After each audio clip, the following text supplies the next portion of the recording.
कैसे हो बच्चों। आज हम class 11 chapter number 1 physical world का पार्ट 3 पढ़ने वाले हैं। यहाँ पर लेक्चर का फ्लो देख लो।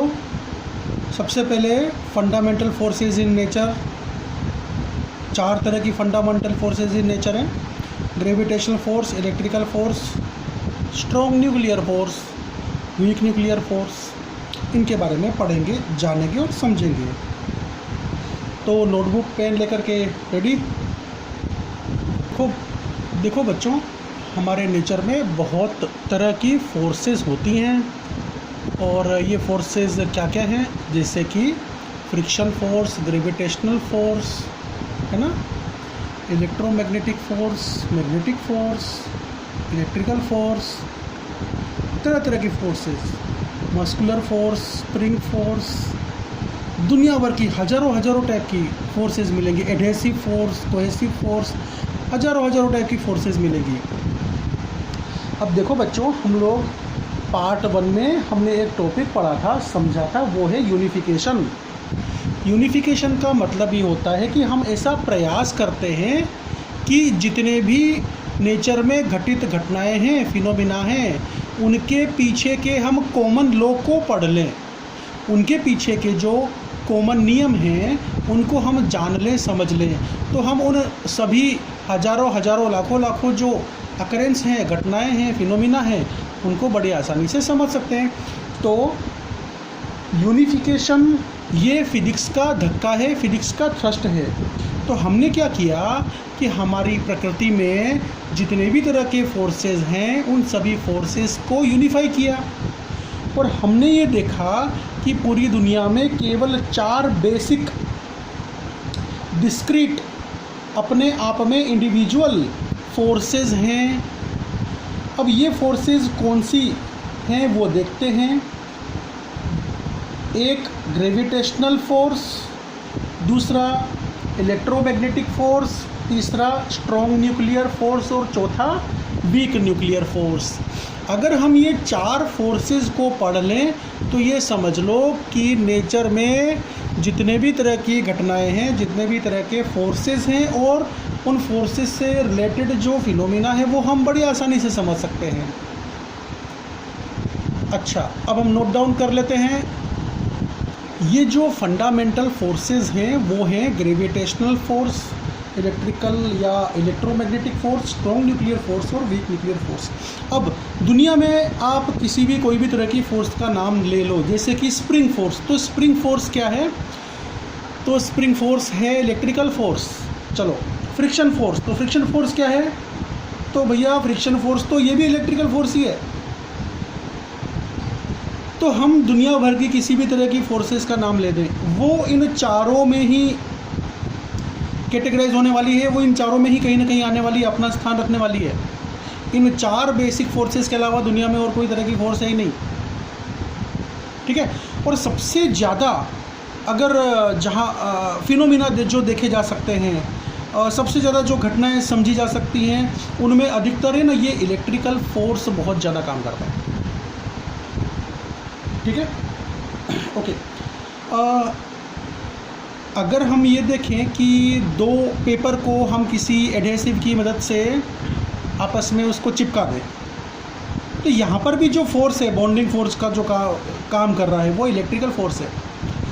जब टीचर ब्लैक बोर्ड पे चौक से लिखता है तो चौक के पार्टिकल ब्लैक बोर्ड पर अपना प्लेस जो लेते हैं वो प्लेस नहीं छोड़ते, वो ग्रेविटेशनल फोर्स के कारण ज़मीन पर नहीं गिर पड़ते।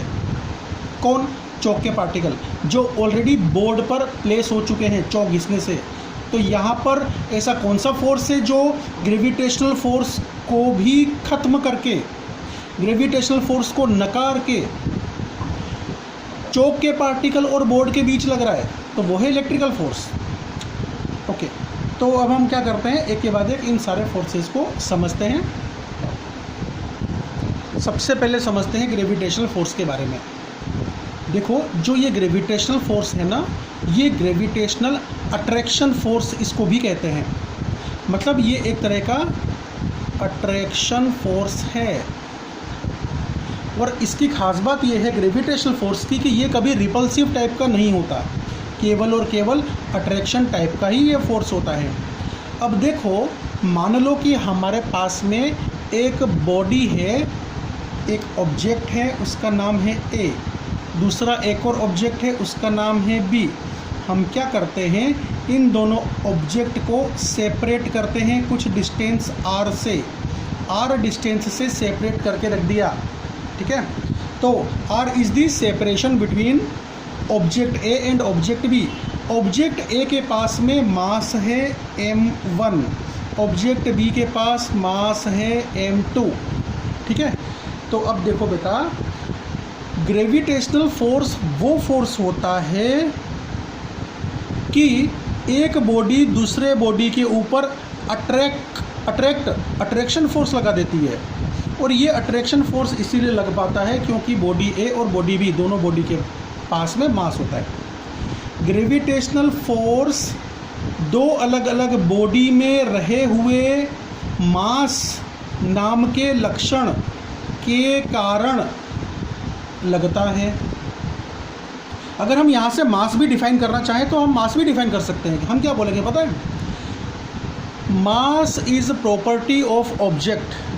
जो जैसे ये एक ऑब्जेक्ट है, इस ऑब्जेक्ट को मैं ओ लिख देता हूँ। इस ऑब्जेक्ट के पास में कुछ प्रॉपर्टीज़ होती हैं, जैसे कि इसके पास में कुछ चार्ज है, चार्ज ऑब्जेक्ट की प्रॉपर्टी है, मास ऑब्जेक्ट की प्रॉपर्टी है, शेप साइज़ या वॉल्यूम कह दूँ या एरिया कह दूँ, तो जैसे कि वॉल्यूम ऑब्जेक्ट की प्रॉपर्टी होती है, ठीक है।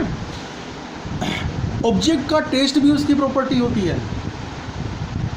अच्छा, ये प्रॉपर्टीज़ ऑब्जेक्ट का फ्लैश पॉइंट हो सकता है, फायर पॉइंट हो सकता है, मतलब मैकेनिकल प्रॉपर्टी, केमिकल प्रॉपर्टी, तमाम तरह की प्रॉपर्टी हो सकती हैं, जिसमें से ऑब्जेक्ट की एक प्रॉपर्टी है मास। तो हम क्या कहेंगे, मास ऑब्जेक्ट की वो प्रॉपर्टी होती है जिसके कारण एक ऑब्जेक्ट दूसरे ऑब्जेक्ट के ऊपर अट्रैक्शन फोर्स क्रिएट कर सकता है, लगा सकता है। अगर दोनों ही ऑब्जेक्ट के पास सेम प्रॉपर्टी है तो मतलब दोनों ऑब्जेक्ट के पास मास होना आवश्यक है। ओके, फिर से, gravitational force is force of attraction applied by one body on another body because of masses of these two bodies। Gravitational force ये अट्रैक्शन फोर्स होता है जिसको एक बॉडी दूसरे बॉडी के ऊपर अप्लाई करती है। और बेसिक चीज़ क्या है कि दोनों बॉडी के पास में रिक्वायरमेंट हमारी ये है कि दोनों बॉडी के पास में मास होना चाहिए। पता चला कि एक बॉडी के पास मास ही नहीं है, मतलब बॉडी है ही नहीं, तो फिर दूसरी बॉडी उस बॉडी के ऊपर कैसे फोर्स लगा पाएगी। अगर मैं कहूँ कि ये मास m2 0 है तो बॉडी ए बॉडी बी के ऊपर कोई फोर्स लगा नहीं पाएगी, मतलब दोनों बॉडी के पास मास होना आवश्यक है। ओके, तो फिर से आप नोट डाउन कीजिए, डेफिनेशन लिखवाता हूँ। Gravitational force is force of attraction applied by one body on, pose कर लेना बीच बीच में अगर मैं तेज चल रहा हूँ तो, one body on another body because of masses of these two bodies। चलो, यहाँ पर है ना, बॉडी ए रही, बॉडी बी रही, दोनों के पास में मास m1 और m2 है, दोनों को मैंने सेपरेट कर दिया डिस्टेंस r से। तो अब देखो, बॉडी ए बॉडी बी के ऊपर कुछ फोर्स लगाएगी, इस फोर्स का कुछ नाम रख देते हैं। मैंने नाम रख दिया, देखो बॉडी ए बॉडी बी के ऊपर कुछ फोर्स लगा रही है, अपनी तरफ खींच रही है, अट्रैक्ट कर रही है, मैंने इसका नाम रख दिया force applied on body 2 by body 1। यहाँ पर आते हैं, बॉडी बी बॉडी ए के ऊपर कुछ फोर्स लगाती है, इस फोर्स का नामकरण कर देते हैं। इस फोर्स का नाम रख दिया, ध्यान से सुनना, force applied on body 1 due to body 2। ठीक है, नामकरण का तरीका पता चल गया। अगर मैं लिखूँ FCB, इसका मतलब force applied on C body by B body. ये ध्यान रखना, इस तरीके से हम पूरे फिजिक्स में फोर्स का नामकरण करते हैं। चलिए जी, हो गया, नामकरण संस्कार सीख गए। अच्छा जी, अब देखो हम अभी देखने वाले हैं न्यूटन्स लॉ ऑफ ग्रेविटेशन।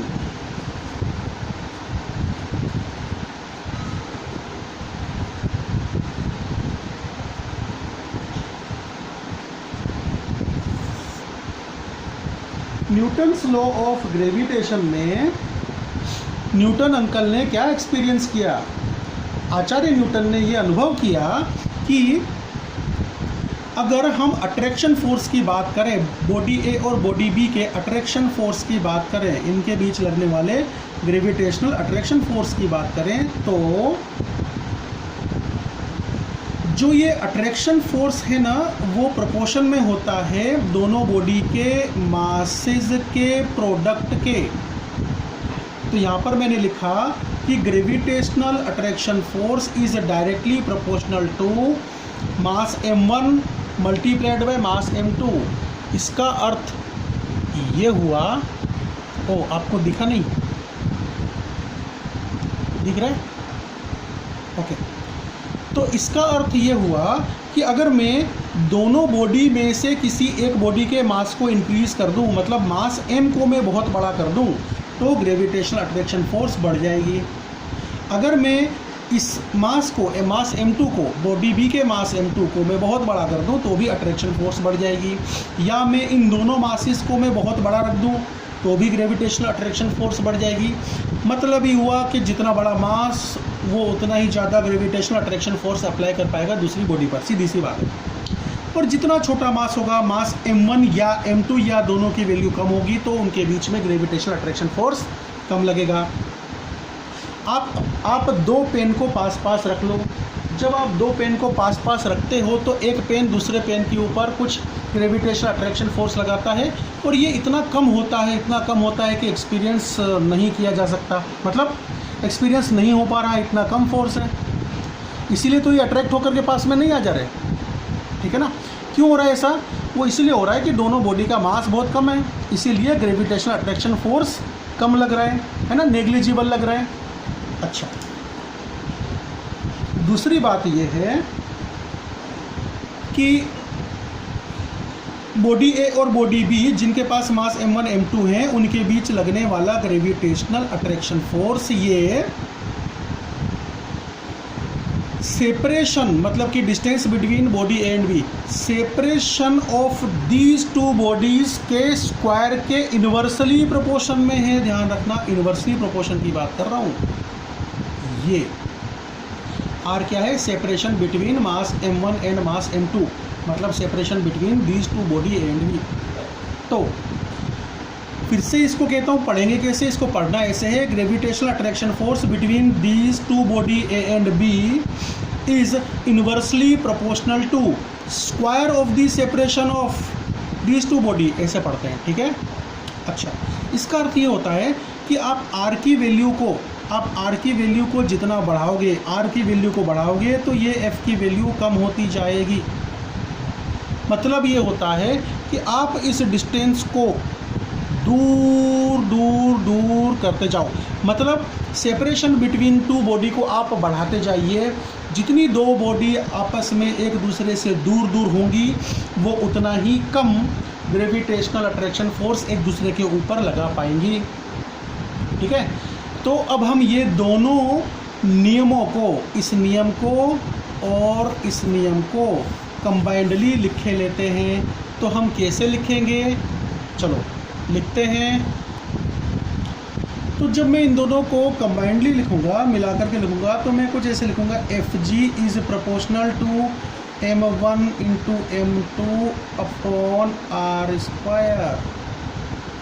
देखो बच्चों, ये जो मैंने एफ जी लिखा है ना, ये एक तरह से सिंबल है ग्रेविटेशनल अट्रैक्शन फोर्स के लिए। ठीक है? अब हमारा नियम ये है कि जब भी हम इस प्रोपोर्शनैलिटी साइन को हटाना चाहते हैं और इक्वलिटी साइन लगाना चाहते हैं, तो हमको क्या करना पड़ेगा? हमको यहाँ पर एक कांस्टेंट को इन्वॉल्व करना पड़ेगा। तो हम क्या करते हैं, इसको लिखते हैं एफ जी, प्रोपोर्शनैलिटी साइन के बदले में इक्वल साइन लगा देता हूँ। अब यहाँ पर मुझे कांस्टेंट ऑफ प्रोपोर्शनैलिटी लिखना पड़ेगा, वो मैंने लिख दिया जी, m1 into m2 upon R square. ठीक है? यहाँ पर जी क्या है? तो यहाँ पर जो जी है वो कांस्टेंट है प्रोपोर्शनैलिटी का।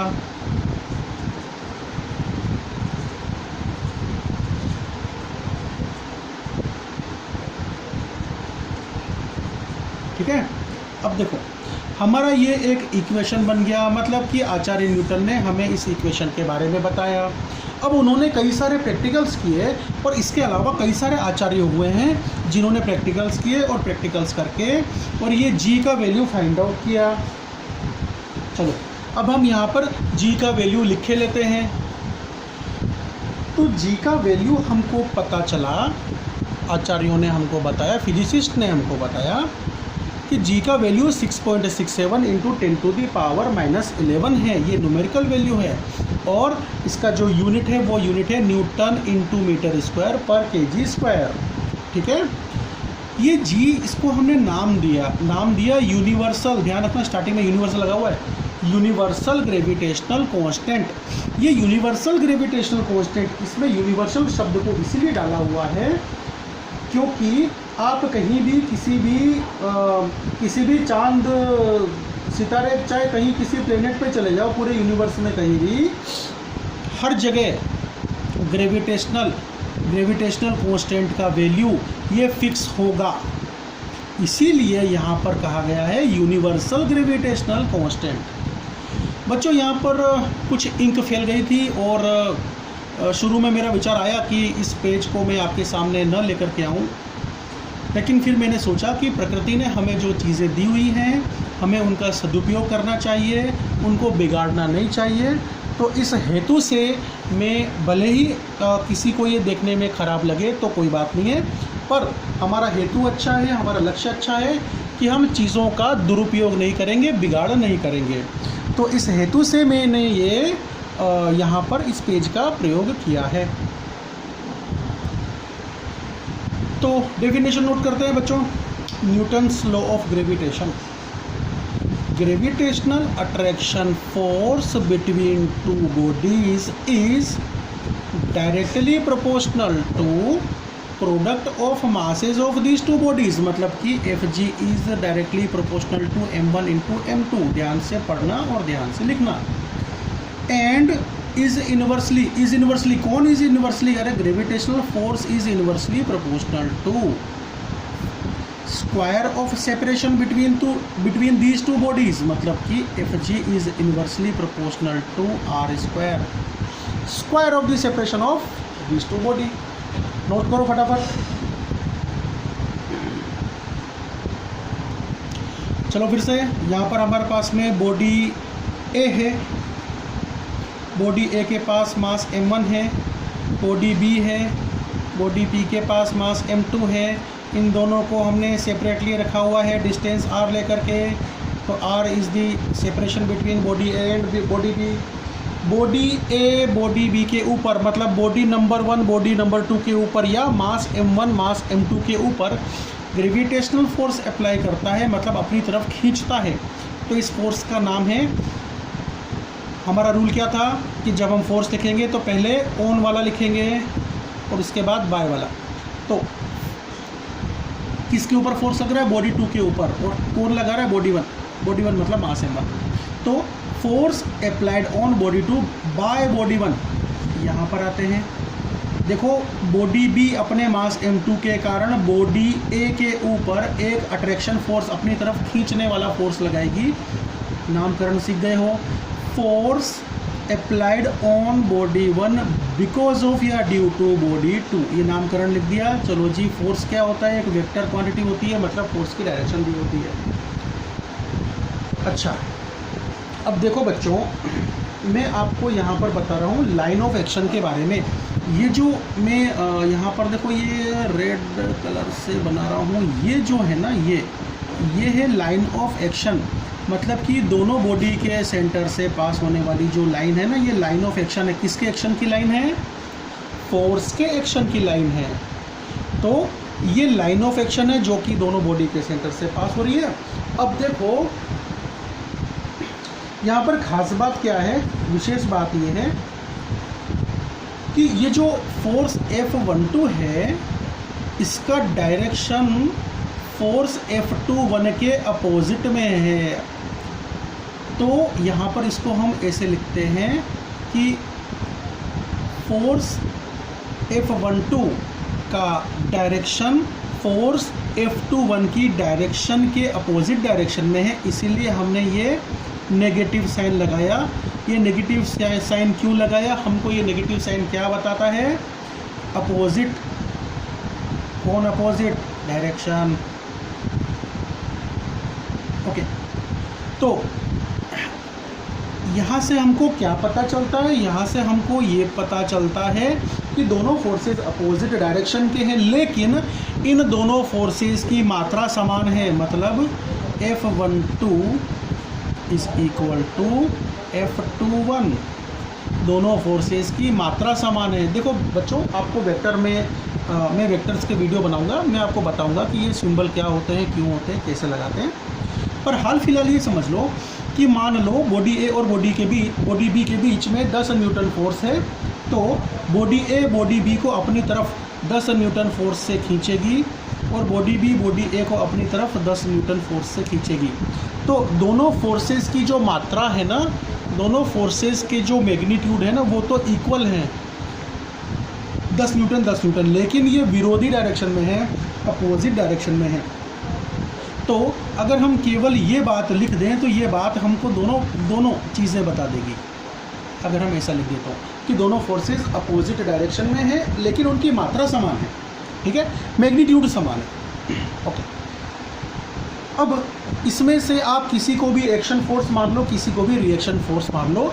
सपोज मैं ये बोलता हूँ कि ये जो F12 फोर्स है ना, ये एक्शन फोर्स है। बॉडी ए के ऊपर बॉडी बी ने खींचने वाला फोर्स लगा दिया, अट्रैक्शन फोर्स।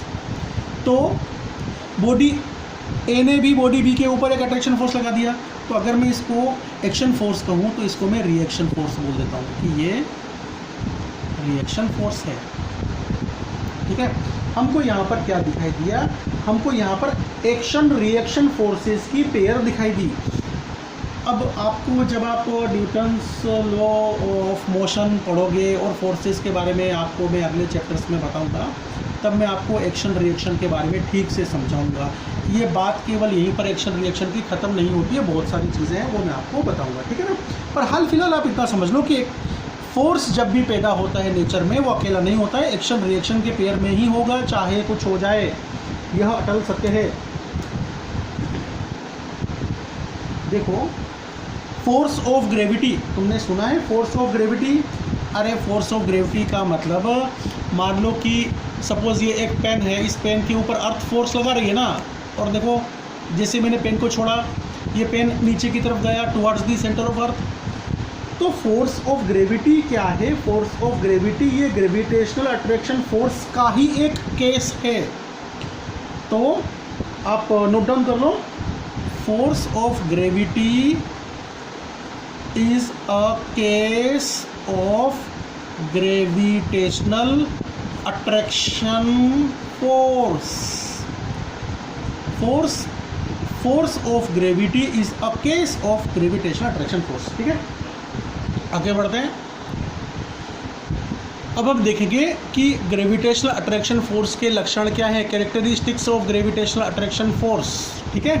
देखो, इसका लक्षण मैं आपको बता चुका हूँ। एक वो ये कि जो ग्रेविटेशनल अट्रैक्शन फोर्स होता है ना, वो एक्शन रिएक्शन पेयर में होता है, एक्शन एंड रिएक्शन पेयर में होता है, ठीक है। अच्छा, ये तो मैं आपको बता चुका हूँ। दूसरा कि जो ग्रेविटेशनल अट्रैक्शन फोर्स है ना, इसको हम कहते हैं सेंट्रल फोर्स।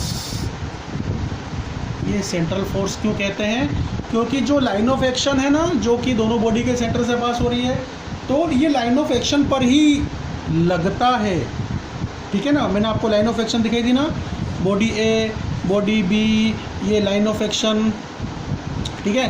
तो फोर्स ऐसे थोड़ी ना काम कर रहा था। अगर बॉडी ए को अपनी ओर अट्रैक्ट कर रही थी ग्रेविटेशनल अट्रैक्शन फोर्स से, तो वो फोर्स इस डायरेक्शन में थोड़ी ना जा रहा था, वो तो लाइन ऑफ एक्शन पर ही लग रहा था ना। बॉडी बी अगर बॉडी ए को खींचेगी तो ऐसे खींचेगी लाइन ऑफ एक्शन पर, और बॉडी ए बॉडी बी के ऊपर फोर्स अप्लाई करेगी अट्रैक्शन वाला, तो लाइन ऑफ एक्शन पर ही तो अप्लाई करेगी।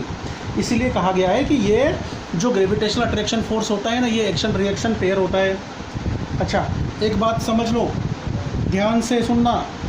जो ग्रेविटेशनल अट्रैक्शन फोर्स होता है ना, वो इंडिपेंडेंट होता है, स्वतंत्र होता है। किससे स्वतंत्र होता है? प्रेजेंस ऑफ अदर बॉडी से।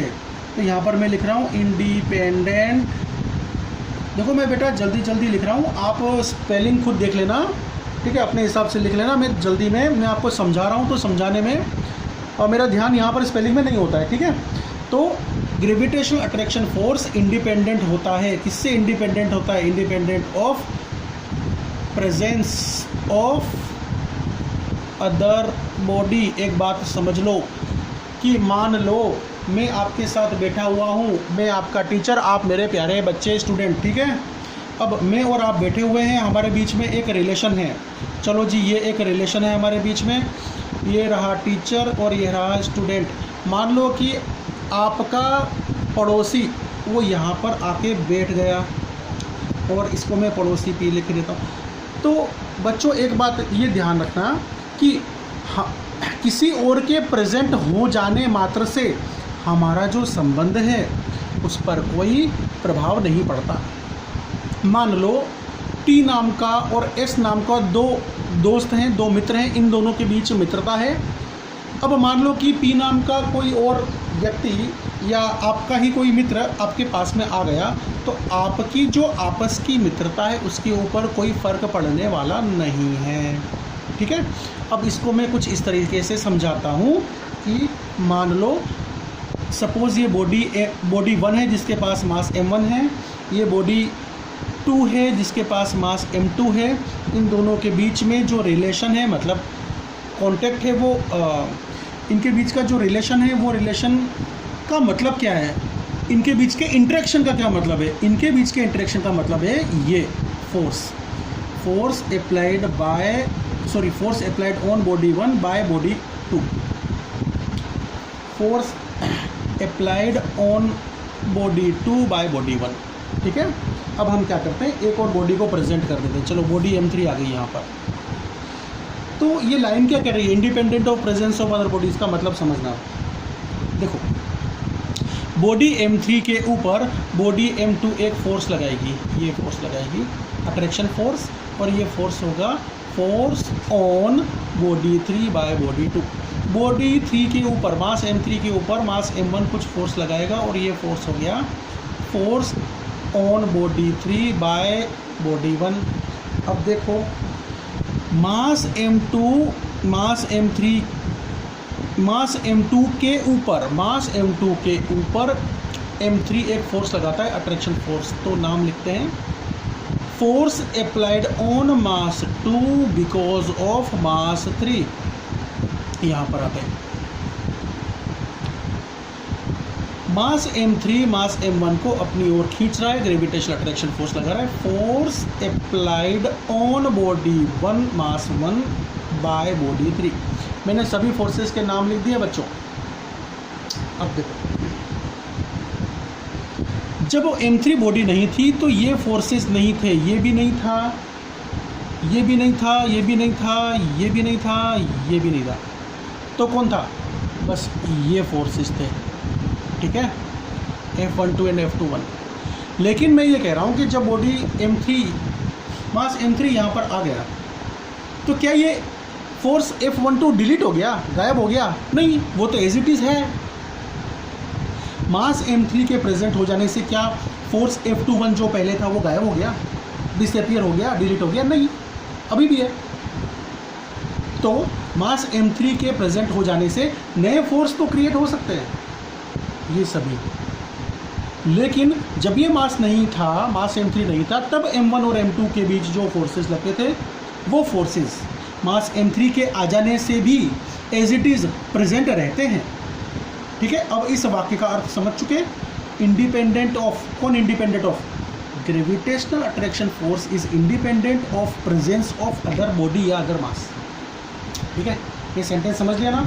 इसी ध्यान से समझते चलो। देखो बच्चों, जो ये ग्रेविटेशनल अट्रैक्शन फोर्स होता है ना, ये लॉन्ग रेंज फोर्स होता है। थियोरेटिकली अगर मैं बात करूं तो एक बॉडी यहाँ रखी है और दूसरी बॉडी इनफाइनाइट डिस्टेंस पर रखी है, तो ये दोनों बॉडी ए और बी एक दूसरे के ऊपर ग्रेविटेशनल फोर्स अप्लाई कर पाएंगी, भले ही वो इनफाइनाइट पर रखी है तो भी। थियोरेटिकली। लेकिन प्रैक्टिकली होता क्या है, जब बॉडी एक दूसरे से बहुत दूर होती हैं तो ऐसी कंडीशन में ग्रेविटेशनल फोर्स इतना कम हो जाता है, इतना कम होता है कि उसको हम नेग्लिजिबल कह सकते हैं, जीरो तो नहीं कह सकते। इसीलिए हम लोग एक यहाँ पर बात कह देते हैं कि जो ग्रेविटेशनल अट्रैक्शन फोर्स होता है ना, थियोरेटिकली इनफाइनाइट रेंज होती है, या ऐसा कह दो लॉन्ग रेंज होती है, बहुत लंबी रेंज। ठीक है, ओके। ये जो ग्रेविटेशनल अट्रैक्शन फोर्स होता है ना, तो इसके लिए किसी फिजिकल कांटेक्ट की, दो बॉडी के फिजिकल कांटेक्ट की आवश्यकता नहीं है। हम तो कई बार बोल चुके हैं कि मास m1 मास m2 एक दूसरे से सेपरेटेड हैं डिस्टेंस r से, तो हम क्या कहेंगे, no physical contact between two body required, no physical contact between these two body required. एक बॉडी अगर दूसरी बॉडी के ऊपर ग्रेविटेशनल अट्रैक्शन फोर्स अप्लाई करना चाहती है तो उनको फिजिकल कांटेक्ट की आवश्यकता नहीं है। बहुत सिंपल सी बात। अब इसके आगे ये जो ग्रेविटेशनल अट्रैक्शन फोर्स होता है ये कंजर्वेटिव फोर्स होता है। कंजर्वेटिव फोर्स एक बहुत अच्छा टॉपिक है, आपके सिलेबस में है, समझना ही पड़ेगा। 11th में भी इसका उपयोग है, 12th में भी इसका उपयोग है। तो हाल फिलहाल मैं आपको इसको थोड़ा सा समझा देता हूँ। हो सकता है कि आपको अभी ठीक से समझ में ना आए, क्योंकि मैं आपको बहुत कम समय में आपको जानकारी दे रहा हूँ, लेकिन आगे आपके सिलेबस में इसके बारे में इंफॉर्मेशन आने वाली है, तब मैं आपको इसके बारे में डिटेल में समझाऊंगा ना, तो वहाँ पर आपको ठीक समझ में आ जाएगा। अच्छा, अब ये ग्रेविटेशनल अट्रैक्शन फोर्स के कुछ एग्जांपल ले लेते हैं। तो वो तो तुम जानते ही हो ना कि earth is revolving around the sun, या कोई भी प्लेनेट और सन के बीच लगने वाला फोर्स ग्रेविटेशनल अट्रैक्शन फोर्स है। हमारे एटमॉस्फेयर के जो ये जो एयर पार्टिकल्स हैं वो अर्थ के साथ क्यों जुड़े हुए हैं, क्यों ये अर्थ को छोड़ के भाग नहीं जाते, क्योंकि अर्थ इन पार्टिकल्स के ऊपर, एयर पार्टिकल्स के ऊपर ग्रेविटेशनल अट्रैक्शन फोर्स अप्लाई करती है। आर्टिफिशियल सैटेलाइट जो हम भेजते हैं which is revolving around the earth, या moon is revolving around the earth, ये भी उदाहरण है, एग्जाम्पल है, दृष्टांत है ग्रेविटेशनल अट्रैक्शन फोर्स का। ठीक है, अब मैं आपको कुछ जानकारी दिए देता हूँ कंजर्वेटिव फोर्स के बारे में। देखो बच्चों, जो ये कंजर्वेटिव फोर्सेस होते हैं, उन फोर्सेस के उदाहरणों, दृष्टांतों में से एक उदाहरण है ग्रेविटेशनल अट्रैक्शन फोर्स का। तो जो ये ग्रेविटेशनल अट्रैक्शन फोर्स है ना, ये कंजर्वेटिव फोर्स है। और कंजर्वेटिव फोर्स क्या होता है, तो देखो वर्क डन कौन करता है, वर्क डन तो मैं करता हूँ नहीं, फोर्स करता है ना, मैं फोर्स अप्लाई करता हूँ, मेरे से फोर्स क्रिएट होता है और फोर्स वर्क डन करता है। तो वर्क डन कौन करता है, फोर्स करता है। तो अगर फोर्स हमारा कंजर्वेटिव फोर्स है तो जो ये वर्क डन होगा ना, ये वर्क डन वो पाथ इंडिपेंडेंट होगा। दूसरा कि जो ये वर्क डन है ये डिपेंड करेगा केवल और केवल initial and final position of the object पर। समझ लो इसको। सपोज ये अर्थ है, ठीक है।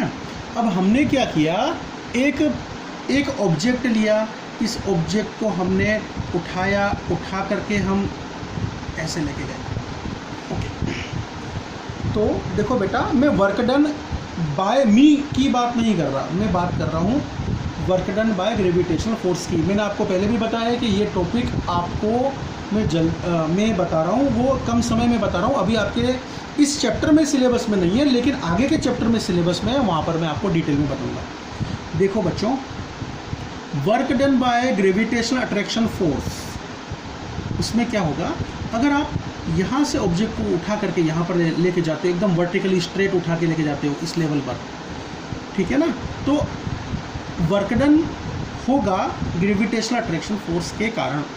अच्छा, अब हम क्या करते हैं कि इस ऑब्जेक्ट को पहले तो खिसका लेते हैं यहाँ पर, उसके बाद में इसको ऊपर लेके जाते हैं यहाँ पर, उसके बाद खिसका लेते हैं यहाँ पर, फिर इसको ऊपर लेके जाते हैं यहाँ पर, और इसको फिर खिसकाते हैं यहाँ पर और ऊपर लेके जाते हैं यहाँ पर। इस तरीके से हम लेकर के गए ऑब्जेक्ट, ठीक है। तो यहाँ पर जो वर्क डन है ना, वो वर्क डन किसके द्वारा? ग्रेविटेशनल अट्रैक्शन फोर्स के द्वारा। Work done by gravitational attraction force, यहाँ पर के work done by gravitational attraction force से अलग नहीं होगा, उसके बराबर ही होगा।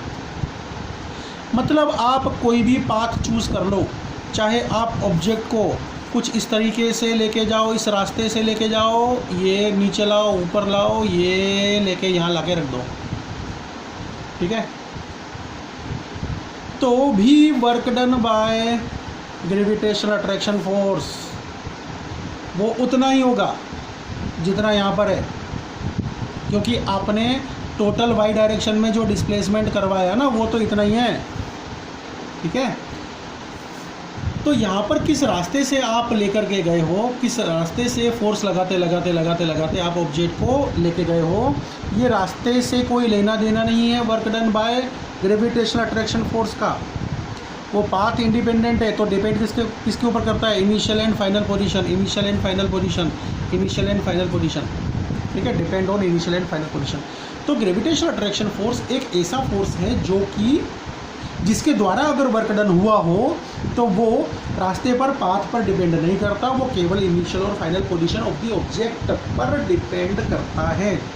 तो जो भी फोर्स ऐसा फोर्स है जिसके द्वारा किया गया वर्क डन पाथ इंडिपेंडेंट है और डिपेंड करता है इनिशियल एंड फाइनल पोजीशन पर, तो ही वो फोर्स कंजर्वेटिव फोर्स कहलाएगा। तो आप अभी हाल फिलहाल इतना समझ लो, ठीक है ना, और इतना नोट डाउन कर लो कि work done by conservative force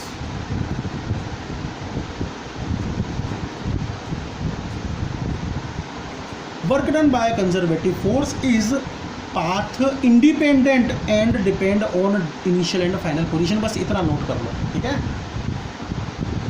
अच्छा, अब हम आगे बढ़ते हैं और हम दूसरे तरह का जो फोर्स है जिसको इलेक्ट्रोमैग्नेटिक फोर्स या इलेक्ट्रिकल फोर्स कहते हैं, उसके बारे में हम जानेंगे। देखो बच्चों, यहाँ पर लिखा हुआ है मैंने electrical force. Electrical force nature का एक ऐसा बेसिक फोर्स है और इसके बारे में अभी हम कुछ समझ लेते हैं। बाकी आपको जो इन्फॉर्मेशन है वो 12th में पूरी मिलने वाली है इसके बारे में। देखो, किसी किसी बुक में इलेक्ट्रोमैग्नेटिक फोर्स भी लिखा हुआ है, किसी किसी बुक में इलेक्ट्रोस्टैटिक फोर्स भी लिखा हुआ है, किसी किसी बुक में इलेक्ट्रिक फोर्स भी लिखा हुआ है। तो यहाँ पर मैं इन तीनों नामों में से मैं इलेक्ट्रिकल फोर्स ऐसा नाम लिख देता हूँ, ठीक है। अब देखो बेटा, एक बात ये समझ लो, अभी अभी हमने चर्चा की है। मान लो हमारे पास में कोई ऑब्जेक्ट है O, तो ये जो ऑब्जेक्ट है इसके लक्षण होते हैं, कैरेक्टरिस्टिक होती हैं ऑब्जेक्ट की। तो मास तो कैरेक्टरिस्टिक होती है ना ऑब्जेक्ट की, ऐसे ही नेट चार्ज या चार्ज, हम लोग जनरली चार्ज करके बोलते हैं, नेट चार्ज या चार्ज, वो भी एक प्रॉपर्टी होती है ऑब्जेक्ट की, ठीक है। तो इलेक्ट्रिकल फोर्स एक ऐसा फोर्स है जो इस चार्ज प्रॉपर्टी के कारण एक बॉडी दूसरे बॉडी के ऊपर लगा पाती है। मान लो कि हमारे पास में बॉडी A है और मान लो कि बॉडी B है। इस बॉडी के पास चार्ज है Q1 और बॉडी B के पास चार्ज है Q2। अब एक बॉडी A दूसरी बॉडी B के ऊपर चार्ज लक्षण के कारण, चार्ज कैरेक्टरिस्टिक के कारण, इस कैरेक्टरिस्टिक के कारण जो एक दूसरे के ऊपर फोर्स लगाती है ना, उस फोर्स का नाम ही इलेक्ट्रिकल फोर्स है। देखो, फोर्स का जो नामकरण अभी अभी हमने देखा था वो बिल्कुल वैसा ही है। यहाँ पर मैं लिख रहा हूँ, इलेक्ट्रिकल फोर्स को हम लोग कुछ ऐसे सिंबल दे सकते हैं। देखो बच्चों, ये जो इलेक्ट्रिकल फोर्स है, अगर बॉडी भी अपने अंदर रहे हुए चार्ज के कारण बॉडी A के ऊपर जिसके पास में चार्ज है फोर्स लगाती है, तो वो फोर्स ही इलेक्ट्रिकल फोर्स है। और वो फोर्स हो गया force on body 1 because of body 2, force on charge 1 because of charge 2। ठीक है, फिर से force on body 2, force on charge 2 by charge 1, charge B को sorry charge A charge B को sorry body A body B को, मतलब charge Q1 charge Q2 को अपनी ओर अट्रैक्ट कर रहा है। ये जो इलेक्ट्रिकल फोर्स है ना बेटा, ये दो टाइप का हो सकता है, एक तो अट्रैक्शन फोर्स और दूसरा रिपल्सिव फोर्स। आपने 10th में पढ़ाई है कि जो लाइक चार्जेस होते हैं, लाइक चार्जेस नेगेटिव या पॉजिटिव, ये एक दूसरे के ऊपर रिपल्सिव फोर्स लगाते हैं, एक दूसरे को अपने से दूर धकेल देते हैं। लेकिन जो अनलाइक चार्जेस हैं, ये अनलाइक चार्जेस एक दूसरे के ऊपर अट्रैक्शन फोर्स क्रिएट करते हैं, ऐसे एक दूसरे को अपनी तरफ खींचने की कोशिश करते हैं। ओके, तो रूल क्या है? Like charges ripple each other, unlike charges attract each other. मान लो कि ये अनलाइक चार्ज है, ये एक दूसरे को अट्रैक्ट कर रहा है, Q1 और Q2 अपोजिट नेचर के चार्ज है, अनलाइक चार्ज। मान लो एक पॉजिटिव एक नेगेटिव है। ओके, इन्होंने एक दूसरे के ऊपर फोर्स लगा दिया, फोर्स का नामकरण हमने कर दिया। फोर्स एक वेक्टर क्वांटिटी होती है, वेक्टर क्वांटिटी का मतलब वो फिजिकल क्वांटिटी जिसके पास डायरेक्शन भी होती है मैग्नीट्यूड के साथ साथ। मान लो कि बॉडी ए बॉडी बी के बीच जो सेपरेशन है वो सेपरेशन है r, दोनों को हमने r डिस्टेंस पर रखा हुआ। Line of action of this force ये रही, ये line of action of this force. ठीक है, ये जो लाइन ऑफ एक्शन है इसी के ऊपर फोर्स F21 फोर्स F12 काम करते हैं। तो यहाँ पर बेटा हम बात करते हैं इलेक्ट्रिकल लॉ की, इलेक्ट्रोस्टैटिक लॉ की या कूलम्ब्स लॉ की। तो कूलम्ब्स लॉ क्या कहता है? कूलम्ब्स लॉ ये कहता है कि अगर मान लो हमारे पास में दो चार्जेस हैं और दोनों चार्जेस सेपरेटेड हैं एक दूसरे से r डिस्टेंस से, तो electrical force applied by one body on another body is directly proportional to product of these two charges. मतलब बॉडी ए और बॉडी बी के बीच जो इलेक्ट्रिकल फोर्स लगता है, ये इलेक्ट्रिकल फोर्स चाहे वो अट्रैक्शन टाइप का हो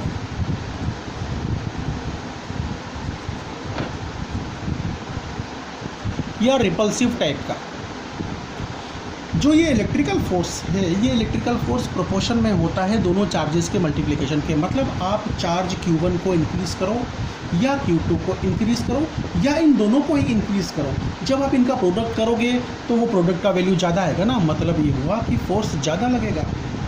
दूसरी बात, जैसा हमने ग्रेविटेशनल अट्रैक्शन फोर्स में पढ़ा था कि जो ये इलेक्ट्रिकल फोर्स है ये इन्वर्सली प्रोपोर्शन में होता है दोनों चार्जेस के बीच के सेपरेशन के स्क्वायर के।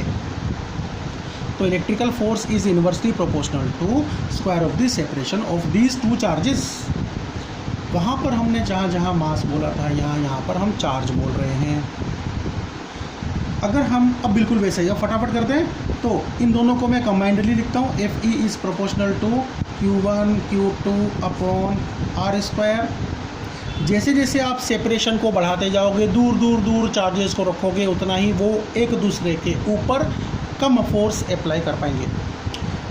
अब हमको पता है कि ये इक्वलिटी साइन यहाँ पर लगानी है और इस प्रोपोर्शनलिटी साइन को दूर करना है, तो हमें कांस्टेंट ऑफ प्रोपोर्शन कुछ लिखना पड़ेगा। तो लिखते हैं F E is equal to, यहाँ पर मैं लिख देता हूँ के Q1 Q2 upon R square. ये कांस्टेंट ऑफ प्रोपोर्शनलिटी हो गई, ठीक है। अच्छा, अब आपको ट्वेल्थ में इसके बारे में डिटेल इन्फॉर्मेशन मिलने वाली है। पहला यूनिट है आपका, आपके जो ट्वेल्थ की शुभ प्रारंभ यहीं से ही होने वाला है ढंग से। ओके, तो यहाँ पर केवल और केवल इतना समझ लो कि ये जो के है ना, इसको हम कहते हैं के को कूलम्ब कांस्टेंट।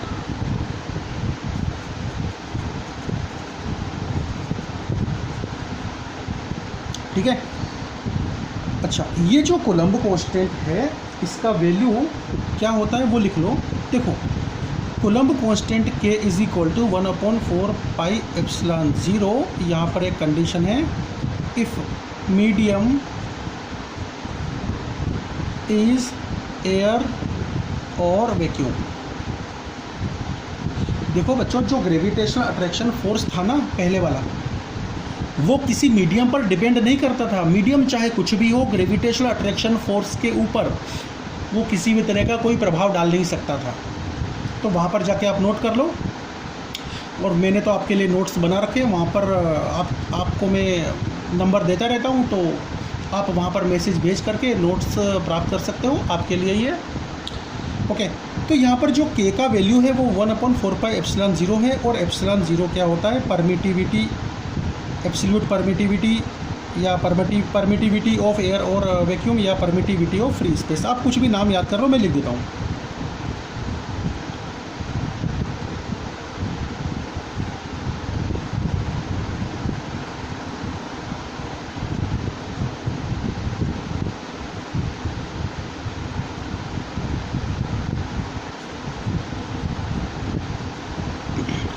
एप्सिलॉन 0 है परमिटिविटी ऑफ एयर या वैक्यूम, या permittivity of free space.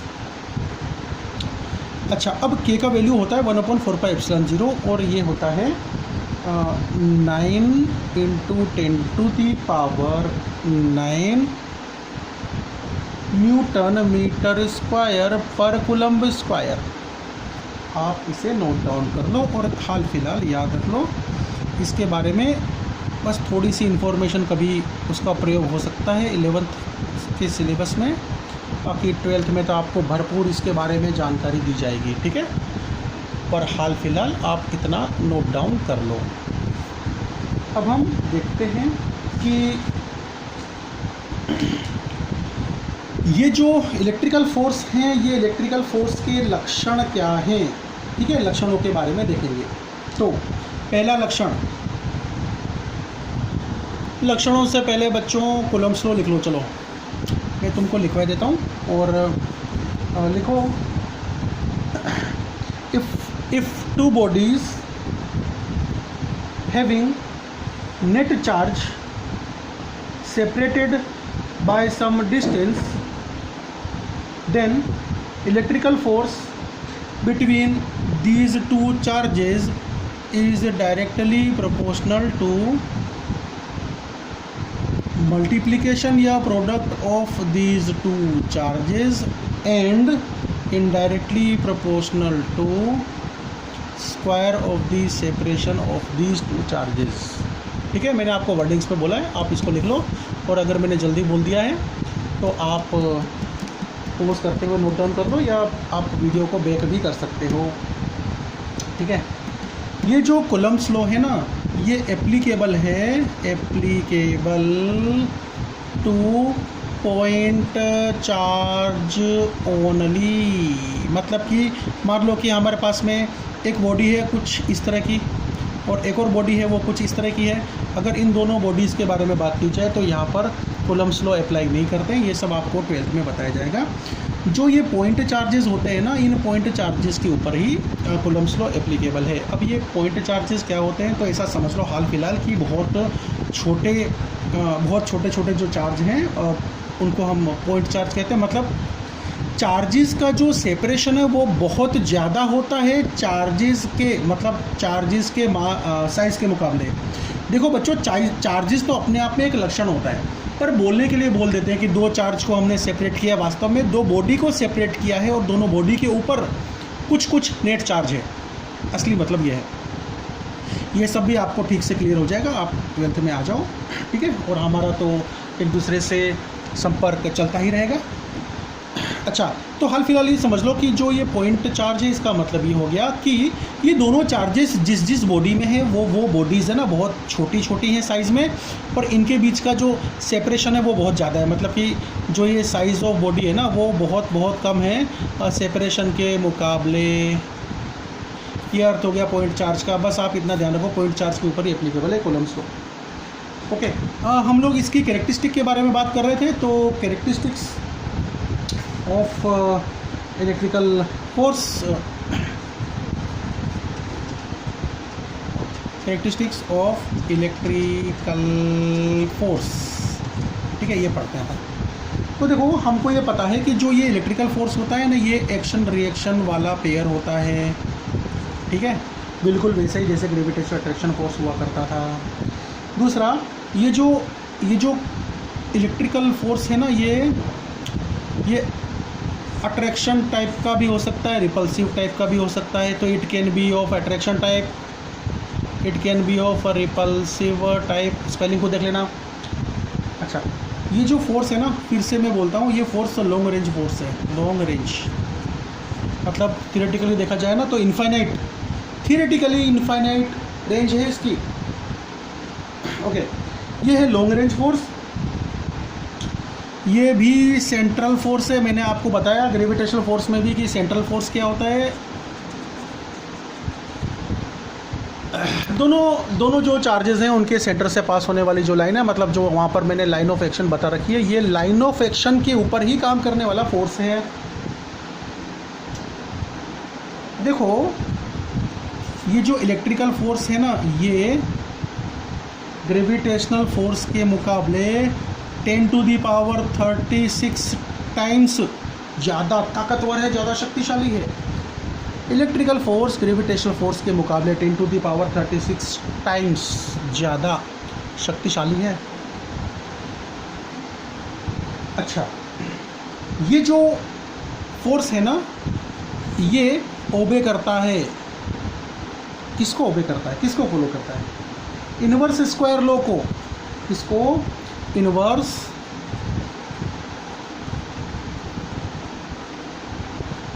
Square law को ओबे करता है। मतलब ये बात कही गई है, अगर कोई भी फोर्स वो सेपरेशन के स्क्वायर के इनवर्सली प्रोपोर्शन में हो तो हम बोलते हैं कि भैया ये जो फोर्स है वो इनवर्स स्क्वायर लॉ को ओबे करता है। ठीक है ना, तो कोई नई बात नहीं बोल दी है।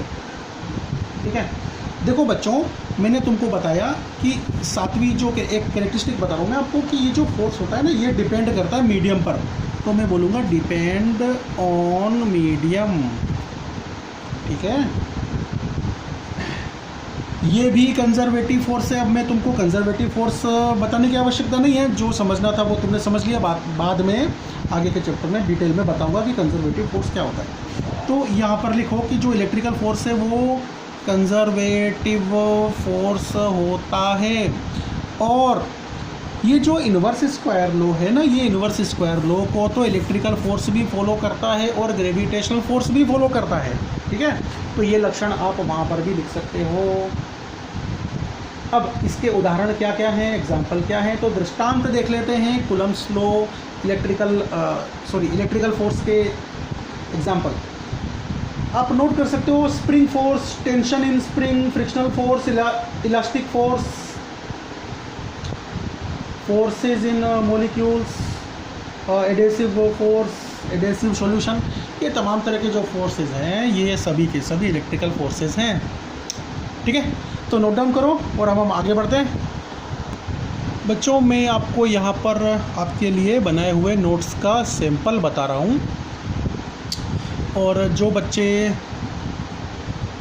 जिनके पास ऑलरेडी ये नोट्स हैं वो ध्यान रखना कि जब भी हम डिस्कस करेंगे टॉपिक के बारे में तो आपको ये नोट्स खोल के ही बैठना है, जिससे कि आपकी टॉपिक के लिए जो जानकारी है, जो सजगता है, वो बहुत तेज़ी से बढ़ेगी। ठीक है, ओके। और जिनके पास नहीं है वो चाहो तो मंगवा लो, मैं आपको नंबर देता हूँ। फ़ोन नहीं करना है, मैसेज करना है। बच्चों नंबर नोट करो, 7016850052, 7016850052। फ़ोन नहीं करना है, मैसेज करना है।